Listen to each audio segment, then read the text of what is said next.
क्या होगा बताइए तो? Number 1, okay, B is linearly independent and yes correct, या फिर आप बोल सकते हैं this B equal to linear span of B.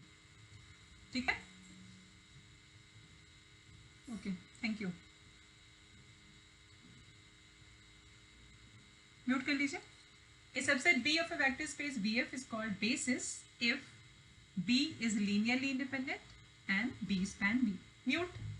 Kindly mute yourself.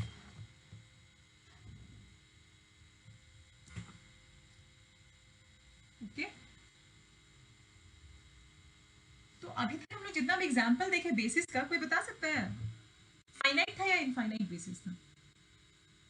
अगर हम ये बोले कि कितने टाइप का बेसिस होता है देन, या अब तक हम लोग जितना कुछ पढ़े, जितना एग्जाम्पल देखे, बहुत सारा क्वेश्चन बनाए, लास्ट क्लास में भी कुछ क्वेश्चन बनाए थे, उसके पहले भी बनाए थे, तो जो भी क्वेश्चन हम लोग बनाए उसमें जो हमारा बेसिस था वो बेसिस फाइनाइट था या इनफाइनाइट? यस, अभी तक जितना क्वेश्चन देखे हैं उसके अकॉर्डिंग मेरे पास जो भी बेसिस था, ऑल बेसिस आर फाइनाइट। तो इसका मतलब क्या है? इनफाइनाइट बेसिस नहीं होता है। होता है या नहीं? आपको होता होगा या नहीं बताइए तो?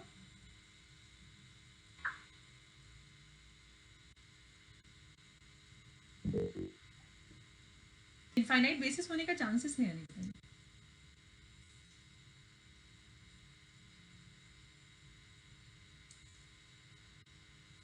हाँ या ना तो बोल सकते हैं।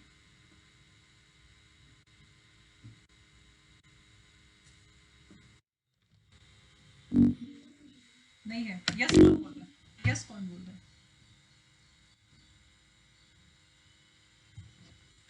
कोई किसी कोई अभी यस बोला था? नाम बताइए, ऐसे हमको दिखाई दे रहा था। शिल्पा। कैसे हो सकता है बताइए तो शिल्पा?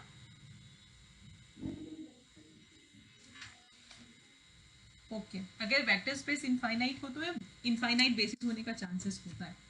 हाँ ठीक है, लेकिन अभी हम लोग जितना भी वेक्टर स्पेस देखे जिसके लिए हम लोग ये बोल रहे हैं कि नहीं हम लोग तो फाइनाइट बेसिस ही देखे हैं, उस केस में सारा वेक्टर स्पेस इनफाइनाइट ही था। हम लोग किस किस वेक्टर स्पेस का बेसिस देखे थे बताइए? आर का देखे थे, आर स्क्वायर देखे, R3 देखे, R4 भी देख ही लिए थे। ठीक है, मतलब Rn देखे थे, Rn का अलग अलग फॉर्म, n के प्लेस पे 1 था, 2 था, 3 था, 4 था। ये सारे इनफाइनाइट वेक्टर स्पेस है, इनफाइनाइट वेक्टर स्पेस। ठीक है, लेकिन इनफाइनाइट वेक्टर स्पेस होने के बावजूद these vector space have finite basis. लेकिन अगर हम लोग इनफाइनाइट बेसिस का बात करें तो हम लोग को जो वेक्टर स्पेस चाहिए होगा ना, वो वेक्टर स्पेस इनफाइनाइट ही होगा। फाइनाइट वेक्टर स्पेस का कभी इनफाइनाइट बेसिस नहीं बन सकता। ये तो समझ में आ रहा है? क्यों? क्योंकि बेसिस जो है हमेशा वेक्टर स्पेस का सबसेट होता है। तो वेक्टर स्पेस अगर फाइनाइट है तो इनफाइनाइट सबसेट तो उसका कभी नहीं होगा ना, इम्पॉसिबल है। इनफाइनाइट सेट का फाइनाइट सबसेट बना सकते हैं, लेकिन फाइनाइट सेट का इनफाइनाइट सबसेट नहीं बना सकते हैं। तो अगर हम ये बोले कि ठीक है अभी तक तो हम लोग फाइनाइट बेसिस देखे थे, now we are moving towards infinite basis, we must have infinite vector space. ठीक है, तो हम लोग रिंग थ्योरी पढ़े थे, पॉलिनोमियल रिंग याद है किसी को?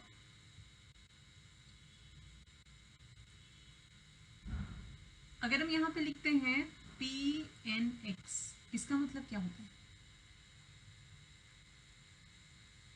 Pn(x) कैसा एलिमेंट होगा इसे बताइए तो, कोई दो चार element.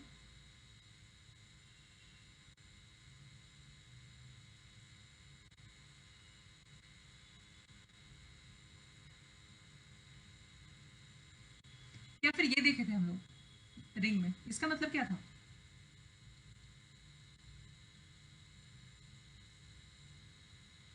Set of polynomials, set of polynomials of degree n। यहाँ पे बस पोलिनोमियल है, यहाँ पे डिग्री n है। Ideally you all are in semester 4 और ring theory is in semester 4।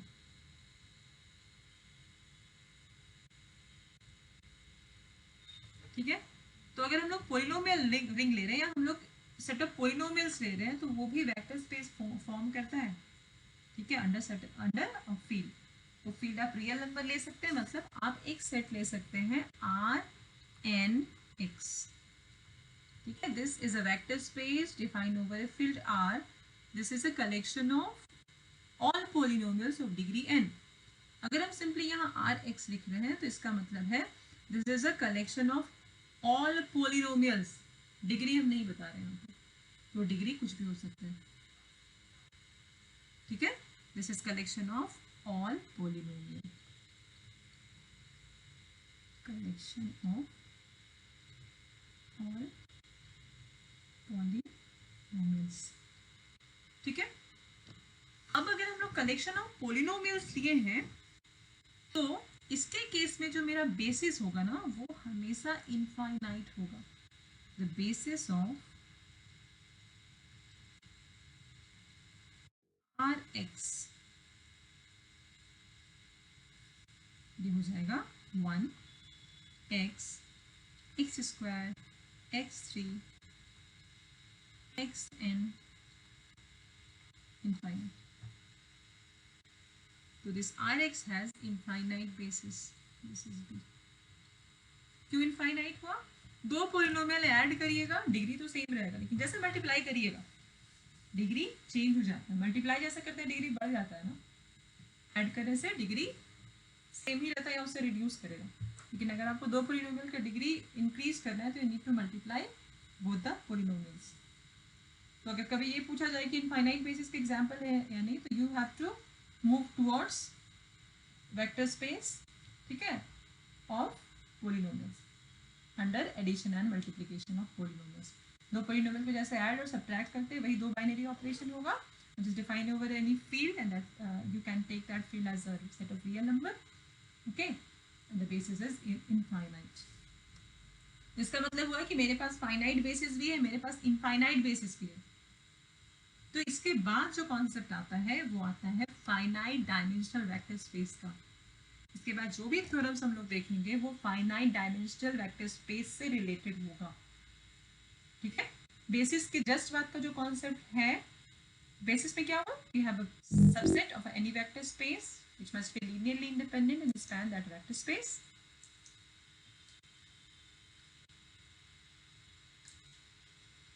and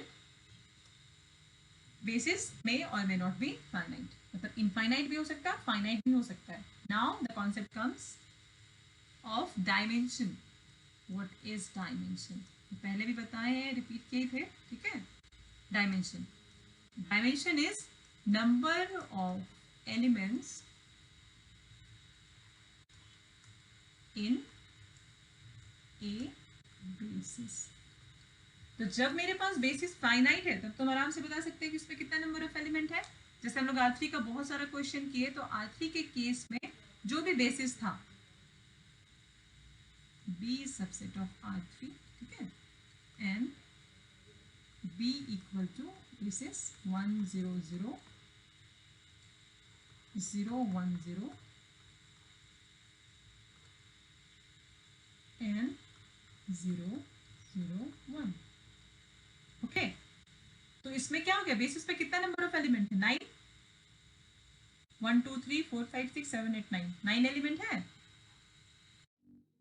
yes 3 element, ठीक है। 9 नंबर्स है यहाँ पे, लेकिन एलिमेंट क्या है, this is one element, second element and third element, first second and third, मतलब आप इसको बोल सकते हैं this is alpha 1 alpha 2 and alpha 3 by, because this is R3। तो B has 3 elements, so the dimension of R3 is, dimension of R3 ऐसे लिखा जाता है, this is 3। और आपको पहले भी बताए हैं कि जो भी सेट मेरे पास R और पावर में अगर n है तो दिस n रिप्रेजेंट डायमेंशन। आप मतलब सेट देख के बता सकते हैं कि उस सेट का या उस वेक्टर स्पेस का डायमेंशन क्या होगा। आपको उसका बेसिस ढूंढने का जरूरत नहीं पड़ेगा अगर वो Rn के फॉर्म में है तो। क्लियर हुआ क्या बोले? लेकिन मेरे पास ऐसा बेसिस भी था जो इनफाइनाइट था। इनफाइनाइट के केस में, इनफाइनाइट बेसिस है तो उसमें नंबर ऑफ एलिमेंट कितना होगा, infinite. That basis has infinite, that vector space has infinite dimension. Dimension हमेशा वेक्टर स्पेस का होता है, बेसिस हमेशा वेक्टर स्पेस का होता है। आप ये नहीं बोल सकते कि dimension of a basis, this is wrong. ठीक है, तो करेक्ट क्या होगा, dimension of A vector space.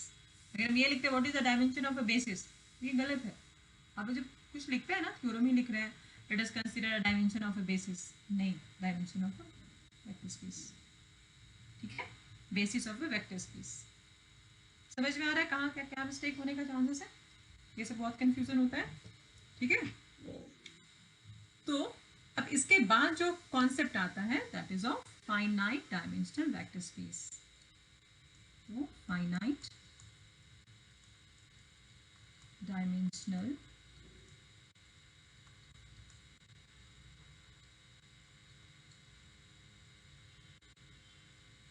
Vector space.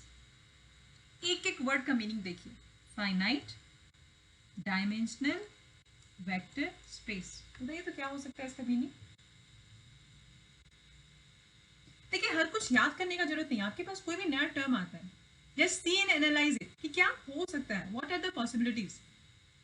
जो फाइनाइट डायमेंशनल वेक्टर स्पेस का कॉन्सेप्ट दिया होगा, जो भी साइंटिस्ट, जिस साइंटिस्ट ने भी फाइनाइट डायमेंशनल वेक्टर स्पेस के बारे में बताया होगा, उसको किसी ने बताया था कि क्या कि what is finite dimensional vector space? नहीं, उनको खुद से समझ में आया, या वो खुद एनालाइज किए होंगे, कोई कॉन्सेप्ट रिलेट किए होंगे, तब ये फाइनाइट डायमेंशनल वेक्टर स्पेस का कॉन्सेप्ट आया है।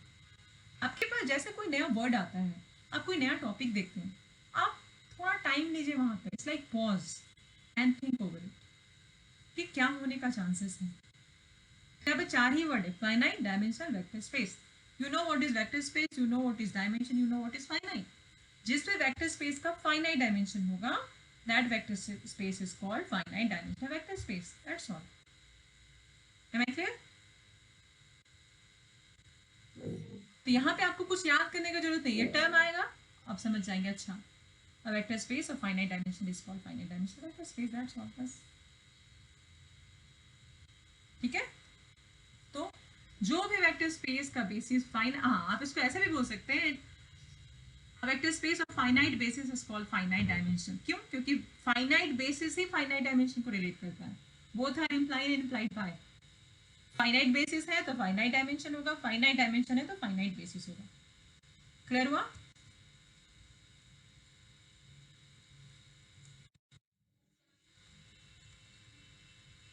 Finite basis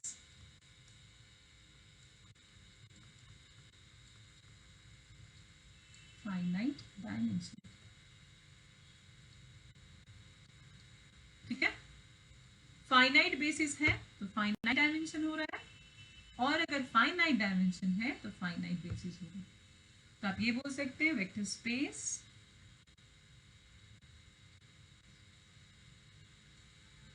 has finite dimension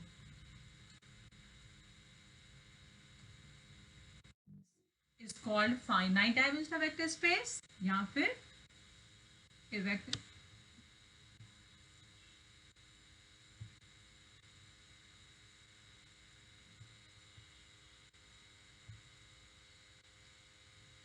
vector space has finite dimension, या फिर वेक्टर स्पेस ऑफ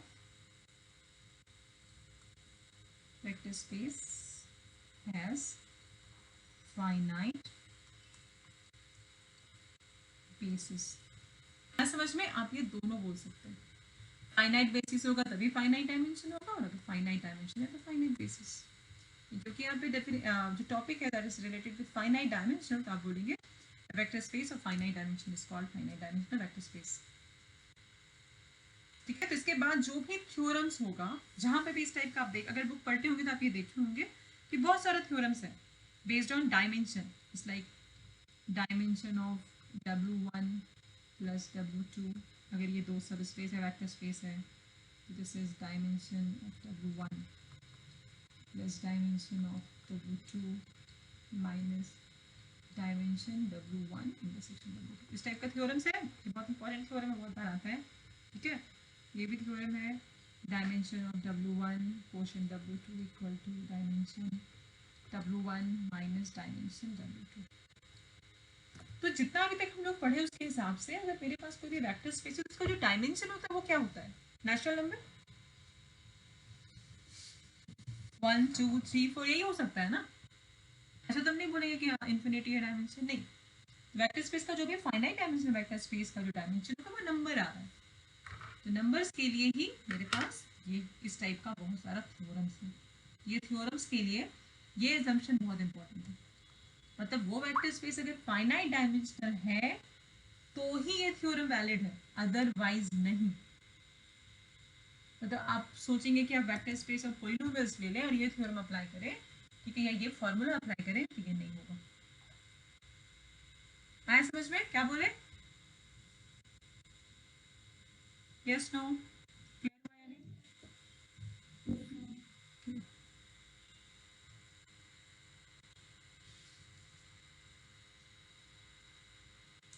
तो इस टाइप का थ्योरम प्रूव करने के पहले एक थ्योरम आता है जो प्रूफ हम नहीं करेंगे, बस बता रहे, वो थ्योरम हर थ्योरम में यूज होगा, ठीक है।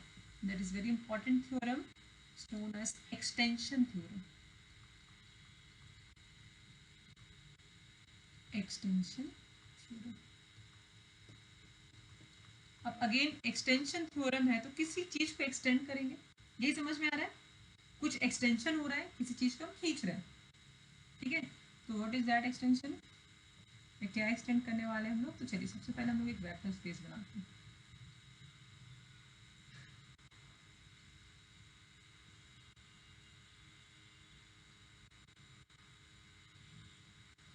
ठीक है, अब वेक्टर स्पेस में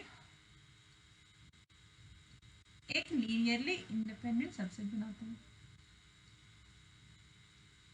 इसी वेक्टर स्पेस में एक बेसिस बनाते हैं। हर वेक्टर स्पेस का बेसिस होगा और most important thing this vector space is finite dimensional, ठीक है। तो मेरा जो सबसे बड़ा रेक्टेंगल है this is finite dimensional vector space and suppose this is V which is defined over the field F. B is the basis of BF and this S is linearly independent subset. आपको इस figure से सब कुछ clear हो रहा है कौन क्या है? क्लियर है?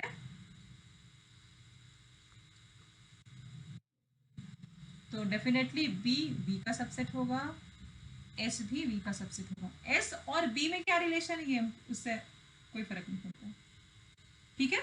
बस बेसिस जो है वो वी का सबसेट है, जो मेरा एस है वो लीनियरली इंडिपेंडेंट है। The most important thing is this S must be linearly independent, this S is subset of V. अगर इतना सारा डेटा या इतना सारा इंफॉर्मेशन अगर आपके पास है तो आप एक्सटेंशन थ्योरम अप्लाई कर सकते हैं। अब वो एक्सटेंशन थ्योरम क्या है? Any linearly independent subset of a vector space can be extended to form a basis of a vector space. ये इसका स्टेटमेंट है। क्या बता सकते हैं क्या बोले? रिपीट कर रहे हैं, ध्यान से सुनिएगा। Any linearly independent subset of a vector space can be extended to a basis of vector space.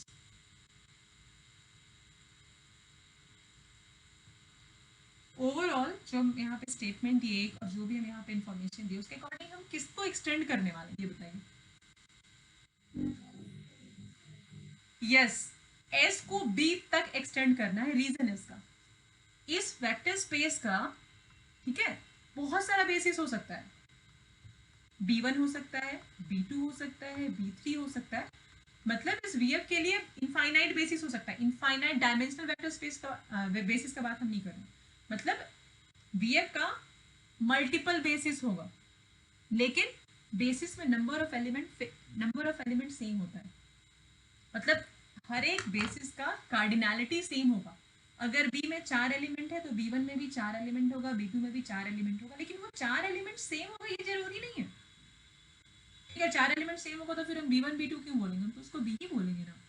अलग अलग अगर हम बेसिस बना रहे हैं B1 B2 B3 B4 तो सब में नंबर ऑफ एलिमेंट सेम होगा, एलिमेंट चेंज हो सकता है। इसलिए किसी में A1 A2 A3 है, किसी में A4 A5 A6 है, किसी में A1 A3 A9 है। आ रहा है समझ में हम क्या बोल रहे हैं? सबका कार्डिनलिटी सेम होगा और क्यों सेम होगा? क्योंकि किसी भी वेक्टर स्पेस का डायमेंशन यूनिक है। R3 का डायमेंशन 3 है, मेरे लिए 3 और आपके लिए 2 नहीं है। तो अगर R3 का डायमेंशन 3 है, इसका मतलब है कि अगर उसका 10 बेसिस हम बना रहे हैं तो 10 बेसिस में 3 एलिमेंट ही होना चाहिए, तब ना डायमेंशन 3 आएगा। ये तो हर्षिता का डायमेंशन 4 आ रहा है, अपूर्वा का 3 आएगा, मौसम का 2 आएगा, ऐसा तो नहीं होगा। या सुरभि का 5 आएगा, ऐसा नहीं होना चाहिए। अगर आपकी क्लास में 60 लोग हैं और 60 का 60 बेसिस आता है, तो उस बेसिस में नंबर ऑफ एलिमेंट सेम होना चाहिए। एलिमेंट से मतलब नहीं है, नंबर ऑफ एलिमेंट से मतलब है। ठीक है। एक्सटेंशन थ्योरम के लिए you need one linearly independent subset of a vector space. कोई भी लीनियरली इंडिपेंडेंट सबसेट अगर आप लेते हैं किसी भी वेक्टर स्पेस का, तो आप उसको खींच सकते हैं, एक्सटेंड कर सकते हैं वेक्टर स्पेस के बेसिस तक। मतलब आप उसको बेसिस बना सकते हैं। ठीक है। तो बेसिस बना सकते हैं, इसका मतलब है आप उस लीनियरली इंडिपेंडेंट सबसेट को स्ट्रेच कर रहे हैं, एक्सटेंड कर रहे हैं। लेकिन अब यहाँ पे अगर हम एस को एक्सटेंड कर रहे हैं, इफ वी आर एक्सटेंडिंग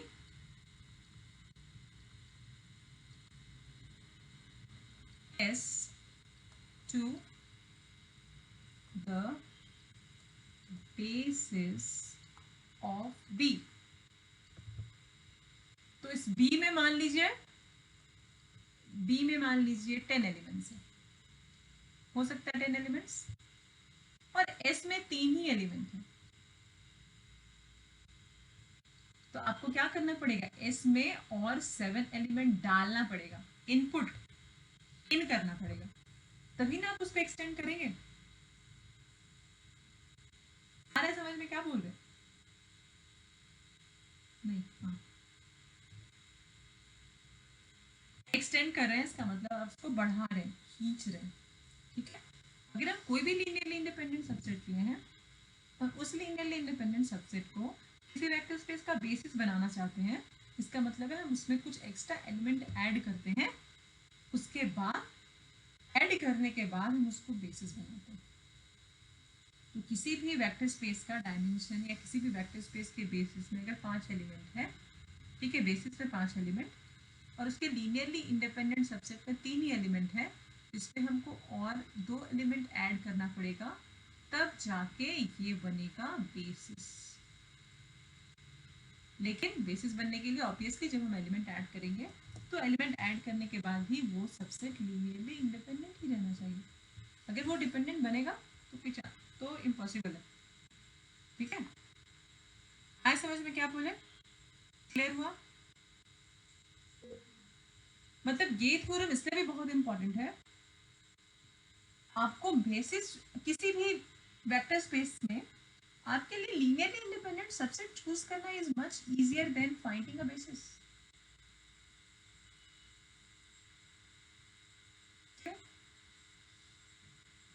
अगर बेसिस में 10 एलिमेंट्स है, ठीक है, देखिए बेसिस में अगर 10 एलिमेंट्स है, मतलब R10 का अगर हम बात करें, अगर हम कोई वेक्टर स्पेस ले रहे हैं R10, तो इसके बेसिस में तो 10 एलिमेंट्स होगा। अब आप एक बेसिस चूज करेंगे बी जिसमें 10 एलिमेंट होगा, इससे अच्छा आप एक लीनियरली इंडिपेंडेंट सबसेट चूज करिए जिसमें 2 ही एलिमेंट हो, फिर आप उसमें एक एलिमेंट ऐड करके देखते चाहिए बेसिस बन रहा है या नहीं। ये थ्योरम सारे मतलब डायमेंशन बेस्ड जितना भी थ्योरम है सबका बेस लाइन